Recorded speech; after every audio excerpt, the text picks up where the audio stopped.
Welcome back to part 3 of increasing your profits, gaining profit leverage from sales. I'm Mark S.A. Smith with Expert Partner University. So in this particular segment, we're going to really be talking to the salespeople. How do you get more profits out of your sales? I bet you're ready for that one, aren't you? Okay, not too much math in this one. Just don't worry about that. So here's some attitudes for profitability around sales. Price is more important in the mind of the salesperson than in the mind of the customer. Think about that for a moment. Does that seem true to you? Now you might be saying, yeah, but Mark, my customers are always asking me for a better price, for a better deal. Right, and that's why it's in your mind. It's because you know every customer is going to ask you about price. But think about this for a moment. Your customer's fiduciary duty is to ask you for a better deal. If they don't ask you for a better deal, they're not doing their job. And it is your job to resist that discounting urge and to respond with value propositions that support your asking price. Sales Negotiating 101 says your customer is going to be asking for a better price, so you got to resist at least twice. And it is in the customer's best interest that the salesperson believes that price is most important. Because if you don't believe price is most important, you would never, ever discount. Never. It won't happen. So, what is most important to your customer? Is it price? Is it really price? No, it's not. It's will you do the job I have got to get done? Will you deliver the solution that I need from somebody? Hopefully you. How about competitive prices? Well, if you don't know what your competitors charge, you probably aren't charging enough. And even if your competitors charge you less than what you normally charge, your customer may use the competitor as a way to force you to discount or attempt to force you to discount. What happens is when your customer brings you a competitive quote, they may be asking for your product at their price, for your service at their price, for your quality at their price, for your delivery at their price, for you at their price. So just because they're asking for the competitive price doesn't mean they're going to buy the competitor. They're just doing their fiduciary duty looking for a better price.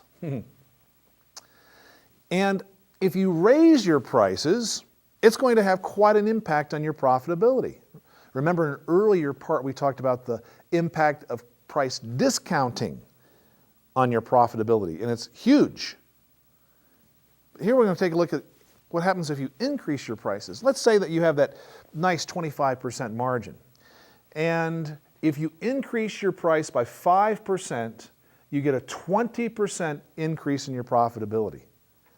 Pretty nice, huh? But you might be thinking, yeah, Mark, but if I increase my price by 5%, I'm going to lose customers. Maybe. Maybe you will. And maybe it's worth it. Let's take a look at that math. At your 25% margin, if you increase your price by 5%, you only need 83% of your original sales for the same number of dollars of profit before your price increase, which means that you could lose 16, almost 17% of your customers could go away and you'd still make the same amount of profit dollars. I don't know about you, but I really like it when I can do less work for the same amount of profitability. And I really, really like it when I can do less work for even more profitability. And the best way to do that is to raise your prices. Now think about that 16, 17% of your customers that might go away. I'll bet they are the bottom feeders. You know, the ones that are sucking on the bottom of the lake looking for the garbage nobody else is wanting. The problem with them is, boy, they want your best product at the lowest price, and they want the best service at the lowest price, and they always create problems. And they always want you to take care of something that wasn't your fault and not your problem. And, you know, it sounds to me like these are the perfect customer for your competitor. Yeah, good idea. So how do you raise your prices? Well, first of all, when you're sold out. Quick review from earlier in this program. When you're sold out, you're too cheap. Marketing 101. So if you're running close to capacity, raise your prices, watch what happens. Profits. And then add value to your existing clients so that you can charge more. Add capability, add features, do more for your customers so that you can increase your price. So you can take what you're selling right now and create a premium version of that product, which is going to increase your profitability. And price to run at about 90% of your capacity. So the rest of your organization is going to be efficient. Most places don't really become profitable until they are running pretty close to their capacity. So make sure you are.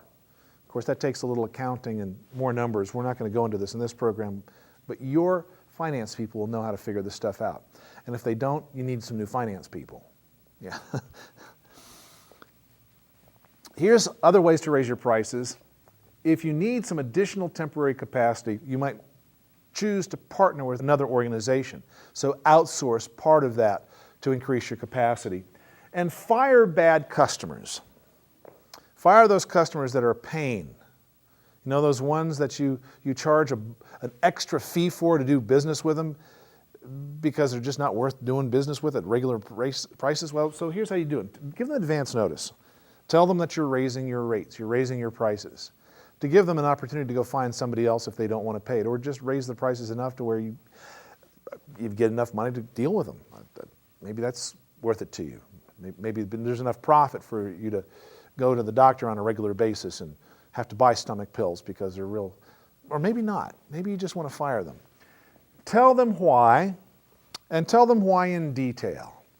You might say, you know, I really don't think that I can serve you the way you truly deserve to be served.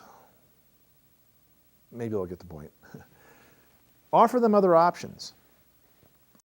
I've heard from a number of your colleagues that they carry competitors' business cards with them. And when they run across somebody that, I don't really want to deal with this person, this is not going to be fun, they pull out a competitor's business card and say, call these people. They'll take care of you. They'll serve you the way you truly deserve to be served. I love it. Of course, fundamentally, the easiest way to get rid of people is raise your prices, increase your delivery time. Any one of those will usually make them go away too. So there you go, some easy ways to fire customers and increase your profits. That brings us to the end of this part of the program. Move on to the next part for more.